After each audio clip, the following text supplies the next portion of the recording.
রাতে দিনে 24 ঘন্টা গুনাহ করি, আমরা তওবা করি না। আর রাসূলুল্লাহ দৈনিক 100 বার তওবা করতেন, নামাজ পড়তেন, সালাম ফিরিয়ে বলতেন আল্লাহু আকবার, এরপর 3 বার বলতেন আস্তাগফিরুল্লাহ আস্তাগফিরুল্লাহ আস্তাগফিরুল্লাহ। কয়বার বলতেন মনে থাকবে আপনাদের? আজকের এশার নামাজের থেকে আমল করবেন। ইমাম যখনই সালাম ফিরাবে আপনি কি বলবেন? আল্লাহু আকবার বলেন সবাই। তারপরে 3 বার কি বলবেন? আস্তাগফিরুল্লাহ আস্তাগফিরুল্লাহ আস্তাগফিরুল্লাহ 3 বার।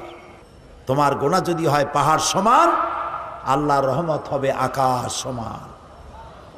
তোমার গুনাহ আকাশ সমান, আল্লাহর রহমত তার আরশে আজিম উপচে পড়েছে। সুবহানাল্লাহ। এত দয়া, এত মেহেরবান, এত রহমত আল্লাহ তাআলা।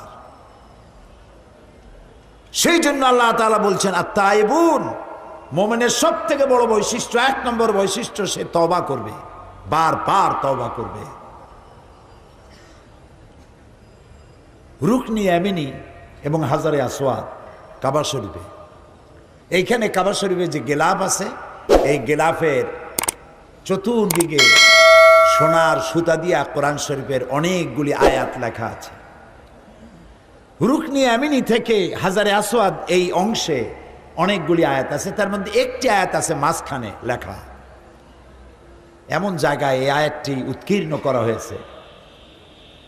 এখানে যে আয়াতটি লেখা আছে, আল্লাহ রাব্বুল আলামিনের কোরআনের আয়াত লেখা হলো ওয়া ইন্নী লাগাফফারুন লিমান তাবা ওয়া আমানা ওয়া আমিলা সালিহান সুম্মা ইহতাদা।